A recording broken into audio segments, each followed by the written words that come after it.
Assalomu alaykum, hurmatli talabalar. Bugun biz siz bilan o'qituvchi psixologiyasi haqida bahs yuritamiz. Bugungi mavzumizning rejalari quyidagilar. Demak, birinchi rejamiz o'qituvchi shaxsiga qo'yiladigan talablar. Ikkinchisi o'qituvchining shaxsiy xislatlari.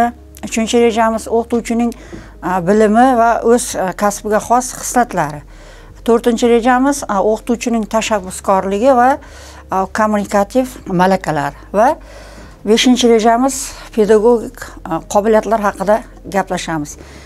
Demak, mavzumiz doirasida agar tushuncha beradigan bo'lsam, o'qituvchi psixologiyasida o'qituvchi ta'lim jarayonida bir qancha o'ziga xos bo'lgan ruhiy xislatlarni, o'zidagi o'sha kechinmalarni, bor bilim tajribalarini talabalarga yoki maktabda o'quvchilarga berishga harakat qiladi. Demak, o'qituvchi psixologiyasi deganda biz nimani tushunamiz?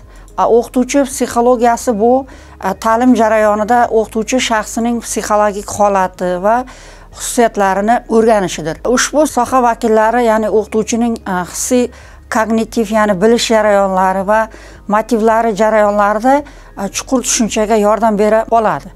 Endi o'qituvchining psixologik barqarorligi ta'lim sifatiga sezilarli albatta ta'sir qiladi. O'qituvchining hozirgi holatda biz zamonaviy o'qituvchi deganda biz nimani yoki kimni tushunamiz? Zamonaviy o'qituvchi bu avvalambor ijtimoiy psixologik ta'sir o'tkaza oladigan va o'quvchilar o'rtasida o'zaro munosabatlarni yo'lga qo'ya oladigan insonlarni tushunamiz. Ya'ni o'qituvchi bolalar jamoasida ijtimoiy psixologik mexanizmlardan foydalanishni bilishi zarur. Endi o'qituvchi maktabning pedagog jamoa a'zosi sifatida maktabga tayyor faoliyatni uyushtirishda, ya'ni pedagogik faoliyati jarayonida bevosita ishtirok etadi va ishtirok etish jarayonida turli fan o'qituvchilari va sinf rahbarining metodik birlashmalarida ham ishlaydi va topshiriqlarni, o'ziga biriktirilgan topshiriqlarni a'lo darajada bajaradi. Endi o'qituvchi oldiga asosan qo'yiladigan asosiy talablar quyidagilar. Birinchi talab bu o'qituvchida shaxsiy, ma'naviy va ma'rifiy tomonlarni o'zida doimiy ravishda tarbiyalab borish kerak. Ikkinchidan, turli bilimlardan xabardor bo'lib turish kerak.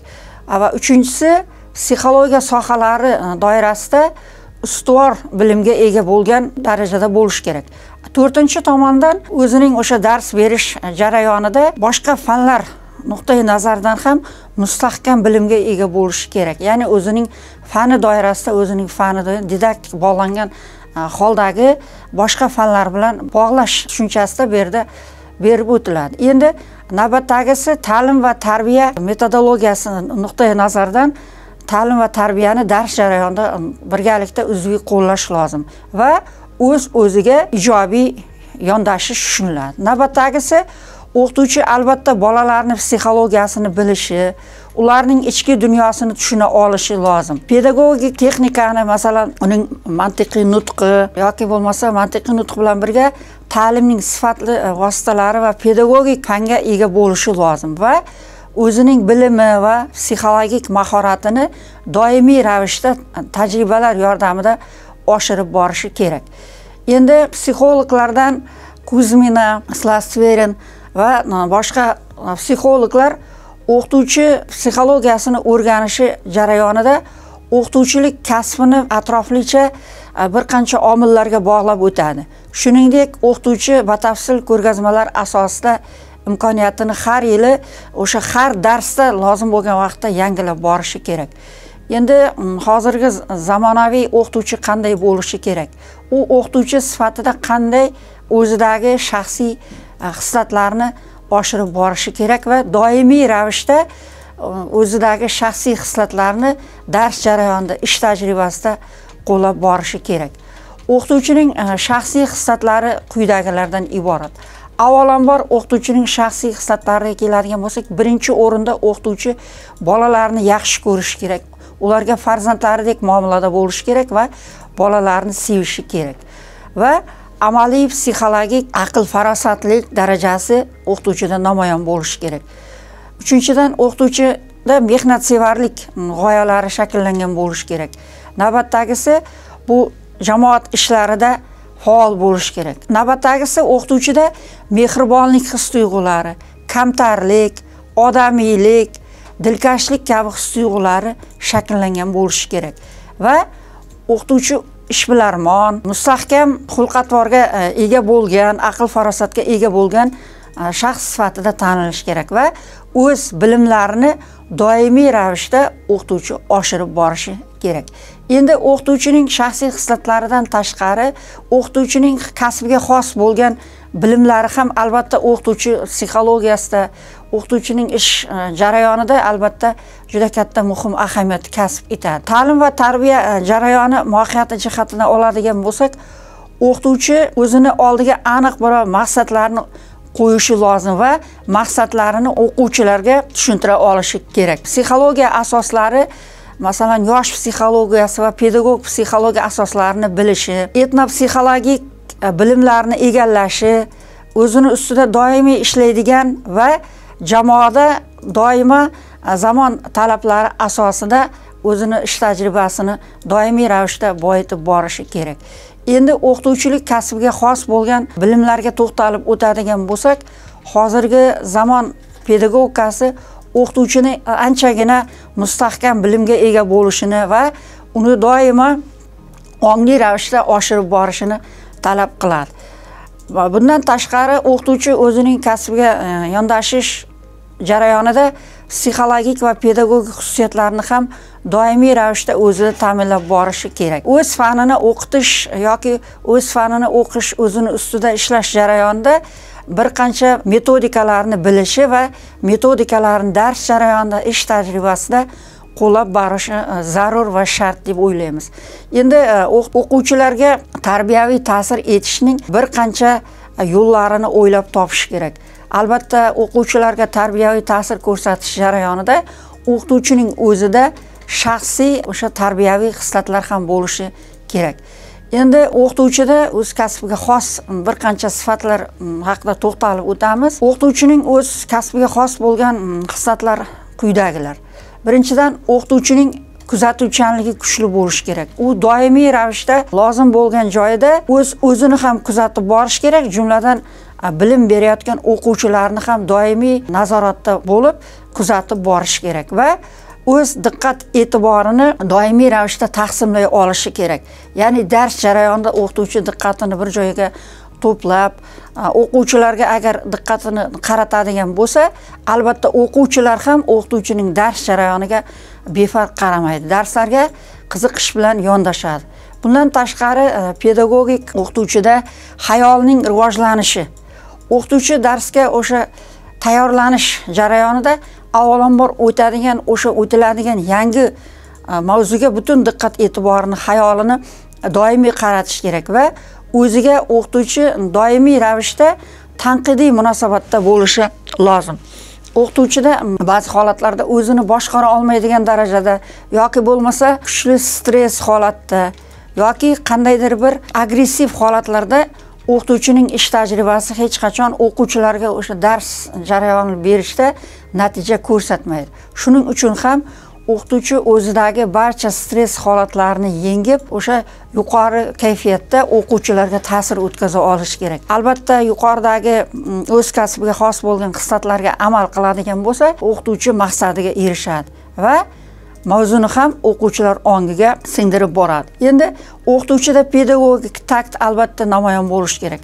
Pedagogik takt bu o'qituvchining pedagogik mahorati, o'quvchilar bilan ishlashi, qolaversa butun pedagogik jamoa bilan ishlash mahorati bu pedagogik taktga misol bo'la oladi.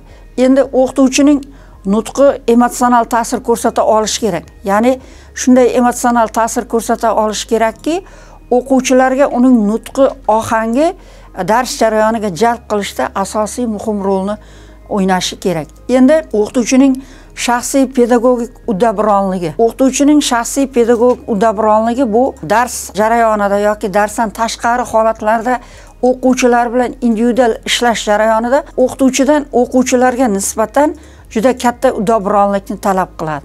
Masalan, qanday? Masalan, dars mashg'ulotlari uchun zarur bo'lgan materiallarni o'qituvchi tanlay olishi kerak. Tanlay olish jarayonida ham albatta mavzu doirasida, o'quvchining dars jarayonida uning emotsiyasiga juda ham bir mayin ta'sir qiladigan, dars jarayoniga o'zini jalb qila oladigan darajada o'qituvchida tanlay bilish qobiliyati shakllangan bo'lishi kerak. Bundan tashqari o'qituvchilarning hissiy faoliyatini boshqara olishi kerak. Masalan, o'qituvchi dars o'tish jarayonida o'quvchilarga ta'sir ko'rsatish barobarida o'quvchilarning diqqatini bir joyga jamlash uchun o'qituvchining emotsiyasi, butun o'sha his-tuyg'ulari darsga qaratilgan bo'lishi kerak. Har qanday sharoitda ham shunday psixologik ta'sir ko'rsatish kerakki, o'quvchilarni qiziqtira olish kerak. Qiziqtirish uchun o'qituvchida pedagogik takt, nutqi ravon bo'lishi kerak. Darsga bo'lgan munosabati, o'quvchilarga bo'lgan his-tuyg'ulari o'qituvchida namoyon bo'lishi kerak. Bundan tashqari pedagogik vazifalarni o'qituvchida anchagina shakllangan bo'lishi kerak. Albatta, o'qituvchilarda shaxsiy pedagogik uddaburonligida o'quvchilarga nisbatan, bolalar jamoasiga nisbatan o'qituvchida rahbarlik qobiliyatlariga ham amal qilishi va o'z faoliyatini doimo rejalashtira olgan bo'lishi kerak. O'qituvchi dars o'tish jarayonida yoki dars o'tish oldidan birinchi o'rinda dars jarayonini rejalashtirib olish kerak. Qachonki agar o'qituvchi dars jarayonini rejalashtirib olsa, demak uning o'sha o'tayotgan darsi yoki o'quvchilar bo'lgan munosabati ham ijobiy tomonga o'zgaradi.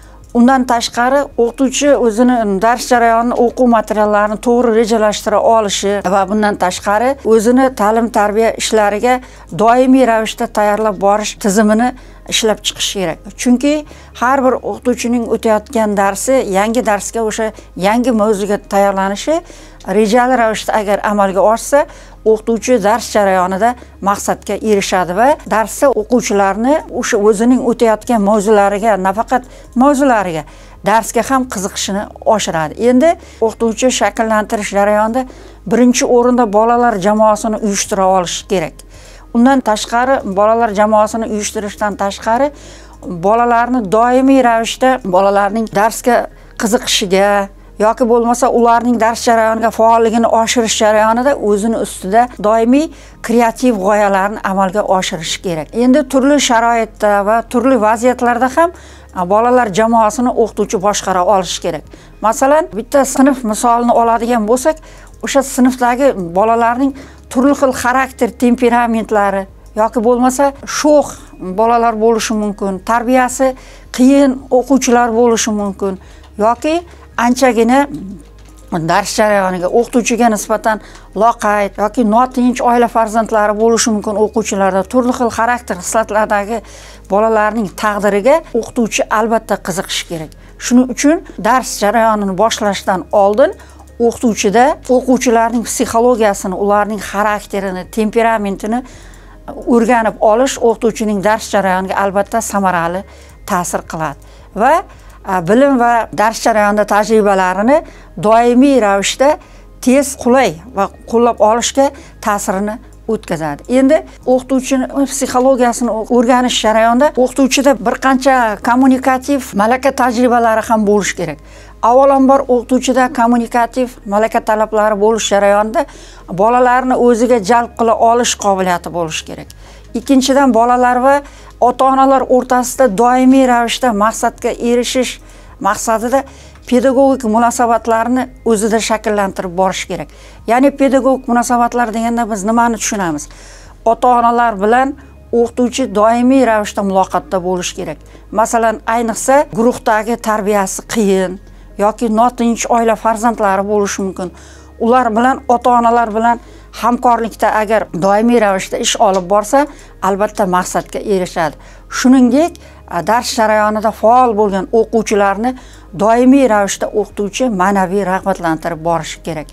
Bundan tashqari, bolalarning jamoada birikishiga, jamoa ustida o'zaro munosabatlarida doimiy ravishda o'qituvchi faol ishtirok etish kerak va tartibga solish jarayonida o'qituvchi asosiy rolni o'ynaydi va bevosita o'zi asosiy ishtirokchi bo'ladi. Shuning uchun ham masalan ota-onalar bilan o'qituvchi o'rtasida doimiy aloqaga erishish jarayonida ular bilan bog'lanib turish kerak. Farzandlari haqida masalan iliq fikrlar aytish kerak, yaxshi taassurotlar aytsagina ota-onada ham, misol uchun o'qituvchilarga nisbatan yoki farzandiga nisbatan iliq emotsiya paydo bo'ladi. Farzandlari bilan dars jarayoniga qiziqtirishda ota-ona o'rtasida ham yaxshigina munosabatlar amalga oshadi. Endi o'qituvchi pedagog tajriba jarayonida ba'zi vaqtlarda o'zidagi masalan yoqimsiz bo'lgan yoki bo'lmasa yoqimsiz his-tuyg'ular bo'lgan emotsiyani dars jarayoniga umuman aralashtirmaslik kerak. Masalan, o'qituvchi uyda yoki jamoatchilik joyida darsdan tashqarida kayfiyati buzilgan holatda bo'lishi mumkin. Bu holatlarni hech qachon o'qituvchi sinfga yoki bo'lmasa o'quvchiga yoki ota-onaga nisbatan o'tkazmaslik kerak. U doimiy ravishda o'zini ustida ishlash jarayonida darsiga tanqidiy ruhda yondashish kerak. Qachonki o'qituvchi o'zini o'sha darsiga nisbatan tanqidiy yondashsagina o'qituvchi maqsadga erishgan bo'ladi. Chunki tanqidning o'sha ortida albatta o'qituvchining samarali mehnati turadi. Bundan tashqari boshqa jamoada o'quvchilardan tashqari boshqa o'qituvchilar bilan aloqa doimo almashib turish kerak. Tajriba almashish va nazariy va amaliy bilimlarini amalda qo'llab borishi kerak. Qachonki dars jarayonida o'qituvchi faqatgina darslikka bog'lanib qolmay, pedagogik va psixologik adabiyotlardan doimiy ravishda foydalanib turish kerak. Chunki o'qituvchining dars jarayonini asosiy samarasini ko'taradigan jihatlardan biri bu qo'shimcha adabiyotlardan foydalanish muhim rol o'ynaydi. Chunki qo'shimcha adabiyotlardan foydalanish jarayonida o'qituvchi o'quvchilarga qo'shimcha ma'lumotlar berishi mumkin yoki bo'lmasa hozirgi tizimimizda bo'layotgan ta'lim jarayonidagi bir qancha yangiliklarni dars jarayonida bog'lab o'quvchilarni xabardor etib turishi mumkin. Endi o'quvchida darsiga nisbatan qiziqtirish, ularda samimiy darsiga nisbatan munosabatni o'zgartirish uchun o'qituvchida bir qancha ijobiy sifatlar namoyon bo'lishi kerak. Ijobiy sifatlar quyidagilar. Masalan, o'qituvchida pedagog mahoratni doimiy ravishda takomillashtirib borishi, ya'ni o'zini ustida tinimsiz ishlashi va kasbiga bo'lgan munosabatni doimiy ravishda o'zgartirib yangi zamon talablari asosida tayyorlanishi yoki bo'lmasa o'quvchilarning ijobiy faoliyatlariga doimiy ravishda ongli ravishda harakatda bo'lishi va o'zini ustida o'sha amalga oshirgan ishlarni ish tajribasida qo'llab borishi zarur.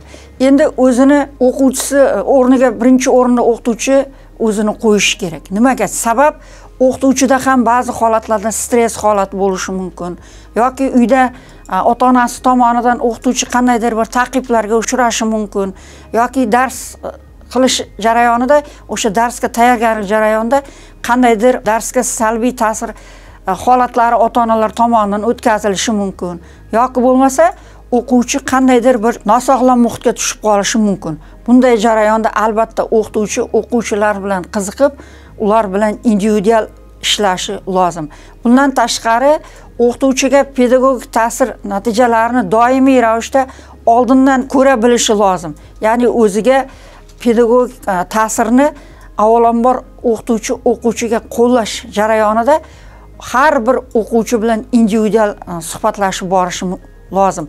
Qachonki o'qituvchi o'zidagi individual hissiyotlarni agar u tarbiyalab borsa, o'quvchini birinchi o'rinda o'ziga nisbatan munosabatini, ikkinchi o'rinda darsga nisbatan munosabati, qiziqishini doimiy ravishda amalga oshiradi. Endi o'qituvchi sifatida faqatgina dars jarayoniga bog'lanib qolmay, o'quvchilar bilan darsdan tashqari holatlarda ham qo'shimcha mashg'ulotlar, darsiga nisbatan qiziqtirish uchun masalan ekskursiyalar tashkillashtirishi mumkin. Ota-onalar bilan o'quvchilar o'rtasida turli xil treninglar, psixologik misol uchun treninglar, musobaqalar, dars jarayonida qiziqarli bahslarga boy bo'lgan ijodiy kechalar tashkillashtirish mumkin. Albatta bu o'qituvchidagi harakatlarning hammasi o'qituvchining pedagogik faoliyatiga ijobiy samarasini o'tkazadi. Endi o'qituvchida albatta ish jarayoniga yondashish jarayonida o'qituvchida pedagogik qobiliyatlar albatta bo'lishi kerak. O'qituvchida pedagogik qobiliyatlar bu o'qituvchining o'quvchiga nisbatan pedagogik faoliyatiga yaroqliligi va shu faoliyat bilan muvaffaqiyatli shug'ullanishiga doimiy ravishda sharoitni yaratib berishi. Endi o'qituvchida pedagogik qobiliyatlardan tashqari albatta o'qituvchida didaktik qobiliyatlar ham bo'lishi kerak. Didaktik qobiliyatlar masalan o'qituvchi o'zini dars o'tish jarayoniga, yangi dars o'tish jarayoniga tayyorlash jarayonida masalan o'zining qo'l mehnati bilan ko'rgazmali qurollar yasashi mumkin. Yoki bo'lmasa o'sha o'tadigan dars fani nuqtai nazardan ko'rgazmali burchaklar tashkil qilishi mumkin. Yoki bo'lmasa masalan tabiatshunoslik darslarida yoki bo'lmasa biologiya darslarini olishi mumkin. Jonli tabiat burchaklarini tashkil qilishi mumkin. Chunki bu jonli tabiat burchaklari yoki mana shu didaktik ko'rgazmali qurollardan foydalanish jarayonida o'quvchilarda mavzuga nisbatan tushuncha anchagina katta bo'ladi va ularda ijobiy ta'sir, darsni tushunish jarayoniga asosiy o'zini ta'sirini o'tkazadi. Endi o'qituvchida bu yuqoridagi qobiliyatlardan tashqari o'qituvchida albatta akademik qobiliyatlar ham bo'lishi kerak. O'qituvchidagi akademik qobiliyatlar masalan qanday bo'lishi mumkin va qaysi fan o'qituvchilarida ko'proq akademik qobiliyatlar namoyon bo'lishi kerak. Masalan matematika, fizika, biologiya, ona tili, adabiyot, tarix va boshqa shu kabi bir qancha fanlar nuqtai nazardan oladigan bo'lsak, bu o'qituvchidagi akademik qobiliyatlarning anchagina kuchliroq namoyon bo'lishini taqozo etadi. Endi perseptiv qobiliyatlar. Perseptiv qobiliyatlar bu qanday qobiliyatlar? Bu perseptiv qobiliyatlar o'qituvchidagi pedagogik kuzatuvchanlik, psixologik ishiga nisbatan munosabatda iliq munosabat, o'qituvchi shaxsining individual psixologik xususiyatlarini inobatga olish va ish tajribasida, dars jarayoniga yondashish vaqtida o'qituvchidagi masalan vaqtinchalik psixik holatlari bilan bog'liq bo'lgan gormonlarning misol uchun buzilishi mumkin. Masalan, undagi asabbuzarlik, o'qituvchidagi agressiv holat va boshqa dars jarayoniga ta'sir qiladigan jihatlarni o'qituvchi hech qachon dars jarayoniga ta'sirini o'tkazmasligi kerak. Sabab o'quvchilarda darsga nisbatan qiziqish so'nadi. Bundan tashqari o'qituvchining nutq faoliyati. O'qituvchining nutq faoliyati asosiy darsni bezaydigan omil bo'lib hisoblanadi. Chunki agar o'qituvchida nutq faoliyati rivojlangan bo'lsa, nutq faoliyati a'lo darajada bo'ladigan bo'lsa, o'qituvchining asosiy vositasi darsni tushuntirish jarayonida nutq faoliyati orqali darsning asosiy bezak shaklida namoyon bo'ladi. O'qituvchining asosiy quroli u qaysi fanni o'tishidan qat'iy nazar yoki qaysi fanni o'qituvchi bo'lishidan qat'iy nazar asosiy muhim rolni o'ynaydigan darsning bezagi bu o'qituvchining nutqi hisoblanadi. Albatta o'qituvchining nutqi birinchi o'rinda ravon, adabiy til normalariga rioya qilgan holda dars jarayonini tushuntirib berishi kerak. Qachonki dars jarayoni o'quvchiga tushunarsiz bo'ladi, o'qituvchi adabiy til normalariga amal qilmasa, shevaga xos bo'lgan so'zlarni ishlatsa, dars jarayoni o'qituvchiga nisbatan o'quvchilarda ham dars jarayonini tushunishi qiyin bo'ladi. Yoki bo'lmasa, dars jarayoniga nisbatan qiziqishi so'nadi. Shuning uchun o'qituvchi doimiy ravishda o'zini ustida ishlash jarayonida nutq texnikasiga amal qilish kerak va birinchi o'rinda adabiy til normalariga amal qilishi kerak. Endi o'qituvchining tashkilotchilik qobiliyatlari. O'qituvchi nafaqat darsini o'tish jarayonida, faqat o'zini darsini o'tish bilangina chegaralanib qolmasligi kerak. Albatta o'qituvchida tashkilotchilik qobiliyatlari juda ham kuchli bo'lishi kerak. Chunki o'qituvchining tashkilotchilik qobiliyatlari maktabdagi o'quvchilardan tashqari ularning ota-onalari bilan ham munosabatni yaxshilashiga xizmat qiladi. Bundan tashqari o'qituvchi dars o'tish jarayonidan tashqari pedagog jamoada, maktabda yoki bo'lmasa biron bir o'sha ta'lim-tarbiya maskanida o'qituvchining tashkilotchilik qobiliyati kuchli bo'lishi kerak. Masalan, o'qituvchi tashkilotchilik qobiliyatlarida o'quvchilarni turli yo'llar bilan rag'batlantirishi mumkin, yoki bo'lmasa turli xil sayohatlarni amalga oshirishi mumkin, yoki o'quvchilar bilan pedagog jamoada ishlash jarayonida tashkilotchilik qobiliyatlarini namoyon qilib boradi. Endi o'qituvchida yuqoridagi qobiliyatlardan tashqari kommunikativ qobiliyatlar ham bo'lishi kerak. o'qituvchining kommunikativ qobiliyati bu avvalambor o'quvchilar bilan aloqasi, uzviy aloqasi albatta muhim rol o'ynaydi. Masalan, hozirgi zamon talabi darajasida agar biz tushuntiradigan bo'lsak, o'qituvchi o'zini og'zaki o'quvchilar bilan yuzma-yuz shug'ullanishidan tashqari, u masalan ijtimoiy tarmoqlar orqali ham o'quvchilar bilan darsdan bo'sh holatlarda, darsdan keyingi holatlarda ham shug'ullanib borishi mumkin. Ya'ni ijtimoiy tarmoqlar orqali ota-onalar bilan ham bog'lanish mumkin. Yoki bo'lmasa, o'quvchilar darsga tayyorlanish jarayonida turli xil tushunmovchilik holatlari bo'lishi mumkin. Dars yuzasidan muammolar yoki bo'lmasa, ba'zi holatlarda o'quvchilarda qandaydir oilaviy muammolar ham bo'lishi mumkin. Bu jarayondan xabar topish uchun o'qituvchi o'quvchilar bilan doimiy ravishda, albatta tizimli, rejali ravishda, me'yorda bo'lish kerak. O'sha kommunikativ qobiliyat jarayonida ham ota-onalar bilan doimiy aloqada bo'lishi kerak. O'qituvchi o'quvchilar bilan kommunikativ aloqa qilish jarayonida avvalambor o'qituvchi o'quvchilarda iliq mehr paydo qilish uchun o'qituvchi ona rolida bo'lish kerak. O'qituvchi ota rolida bo'lish kerak. Qachonki o'quvchilarning qalbiga iliq yo'l topish barobarida xuddi ularga ota-onasidek agar munosabatda bo'ladigan bo'lsa, o'qituvchilardagi kommunikativ aloqalar albatta ijobiy samara beradi. Endi yuqoridagi bir qancha aloqalardan tashqari o'qituvchida quyidagi aloqa ham muhim rol o'ynashi kerak. Ya'ni o'qituvchidagi avtoritar qobiliyat. O'qituvchida ham, o'quvchida ham avtoritar albatta qobiliyat bo'lishi kerak. Ya'ni o'qituvchilarga xos bo'lgan qobiliyatlardan biri hisoblangan bu avtoritar qobiliyat o'qituvchiga o'sha irodaviy ta'sir etib, ularga asosan obro' e'tiborida, o'quvchilarga nisbatan munosabatlaridagi shakllanadigan qobiliyat hisoblanadi. Endi o'qituvchidagi pedagogik xayol. O'qituvchini albatta pedagogik xayol o'qituvchining asosiy o'qituvchining mehnatini yuzaga chiqaradigan jihatlari hisoblanadi. O'qituvchilarda darsiga nisbatan, o'quvchilarga nisbatan lozim bo'lgan joyda pedagogik jamoaga nisbatan ham pedagogik o'sha xayol doimiy ravishda bo'lishi kerak. Ya'ni o'qituvchining xayoli, tasavvurlari doimiy ravishda darsiga qaratilgan, o'quvchilarga qaratilgan bo'lishi kerak. Ya'ni bu o'sha kishining o'quvchilarning shaxsini tarbiyaviy tomondan tarbiyalashda, masalan, uning doimiy pedagog xayolida o'z ishiga harakatchanligi yoki bo'lmasa oldiga qo'yilgan maqsadlarga doimiy ravishda amalga oshiradigan, ya'ni ishiga ta'sir ko'rsatadigan qobiliyatlarga misol bo'la oladi. Endi o'qituvchida pedagog ta'sir, o'qituvchilik psixologiyasiga ijobiy ta'sir o'tkaza oladigan qobiliyatlardan biri bu o'qituvchilardagi diqqatni taqsimlay olish qobiliyati. O'qituvchining diqqati dars jarayonida bitta nuqtaga qaratilish uchun o'qituvchi o'tiladigan dars jarayonini, mavzusini rejalashtirib olish kerak.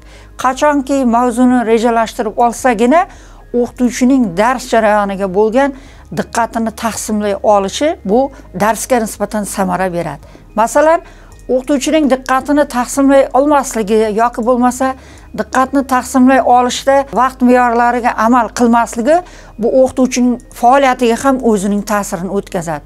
Yoki bo'lmasa o'quvchilarda darsga nisbatan qiziqishni so'ndiradi. Shuning uchun o'qituvchi doimiy ravishda darsda faqatgina o'zining o'sha dars mavzusiga diqqatini qaratmasdan, ba'zi holatlarda dars jarayonida o'quvchilarga nisbatan samimiy munosabat, ularni dars jarayonida ijobiy darsga munosabatda bo'lgan o'quvchilarni rag'batlantirib borish, samimiy tabassum yoki o'quvchilarga iliq munosabat, bularni hammasi o'qituvchini mana shu vaqt me'yorlarini taqsimlay olishiga yordam beradi. Albatta bu butun misol uchun maktab sistemasidan agar misol keltira oladigan bo'lsak, 45 minut dars jarayonini o'qituvchi agar vaqt me'yorlariga qarab taqsimlay olsa, demak o'quvchi uchun 45 minutlik o'sha o'qituvchining darsi go'yoki bir yirik bir asarni namoyon qilgandek bo'ladi. Endi qara, bir qancha masalan Sharq olimlari yoki bo'lmasa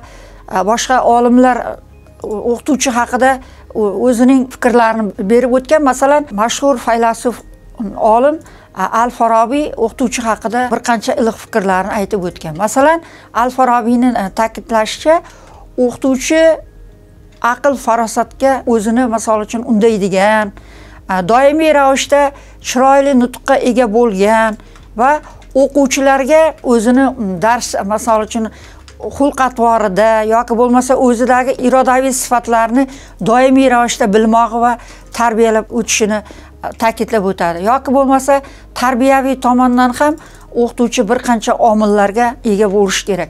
Avvalambor o'qituvchi o'zi shaxsiy namuna bo'lishi kerak. Yoki bo'lmasa shariat mulkining sultoni bo'lgan Alisher Navoiy ham o'qituvchilar haqida yoki bo'lmasa ziyoli insonlar haqida, ularning shogirdlariga nisbatan munosabatlari haqida quyidagi fikrlarni aytib o'tadi.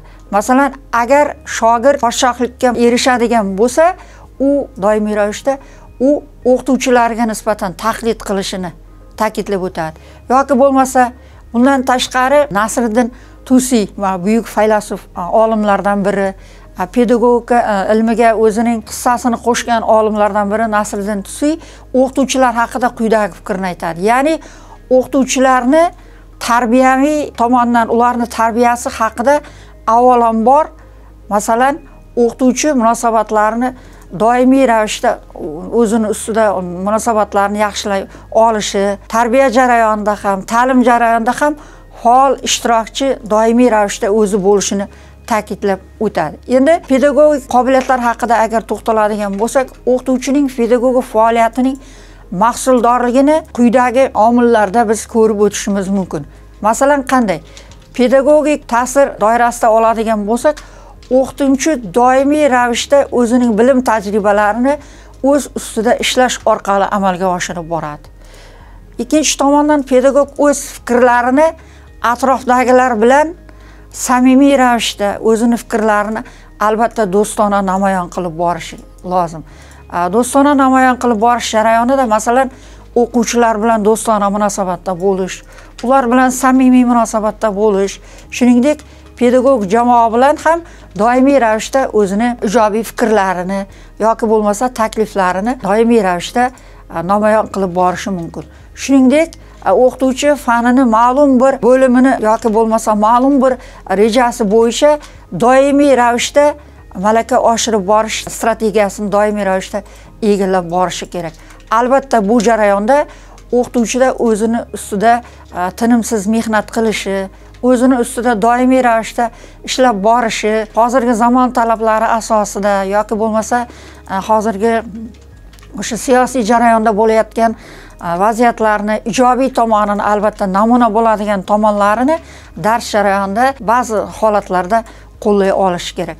Chunki o'qituvchi nafaqat dars berish jarayonida bilim egasi, balki o'quvchilarni hozirgi zamon sharoitiga moslab ham dars jarayonlari bilan tushuncha berib o'tsa, albatta o'quvchilar o'zini ustida tinimsiz ishlaydi va qo'shimcha adabiyotlar bilan ishlash jarayonini amalga oshiradi. Endi o'qituvchi o'quv faoliyatini amalga oshirish jarayonida o'zini ustida bir qancha jabhalarda ishtirok etishi mumkin. Masalan, o'qituvchining tafakkurining mazmundorligi, o'zini ustida ishlashi va doimiy ravishda o'ziga nisbatan tanqidiy ruhda yondashishi va masalan pedagog jamoa tomonidan yoki ota-onalar tomonidan o'qituvchiga nisbatan munosabat bildirgan vaqtda o'qituvchi bu tanqidiy fikrlarni to'g'ri qabul qila olishi kerak va vaziyatga qarab masalan dars jarayonida qilgan xatosi bo'lishi mumkin yoki dars jarayoniga qandaydir sovuqqon bo'lishi mumkin. Bunday holatlarda albatta tanqidni o'qituvchi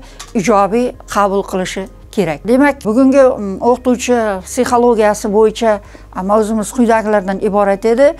Albatta mavzumiz sizni hurmatli o'qituvchilar ish tajribangizda yoki bo'lmasa o'quvchilarga berayotgan bilim tajribangiz jarayonida ijobiy natijalar beradi degan umiddamiz va doimiy ravishda izlanishda davom etishingizni, didaktik qobiliyat yoki bo'lmasa yuqoridagi barcha o'qituvchilarga xos bo'lgan qobiliyatlarni ish tajribalarida qo'llaysiz degan umiddamiz va bu ish tajribangizda albatta ijobiy natijalarga erishishingizni tilab qolamiz. E'tiboringiz uchun rahmat.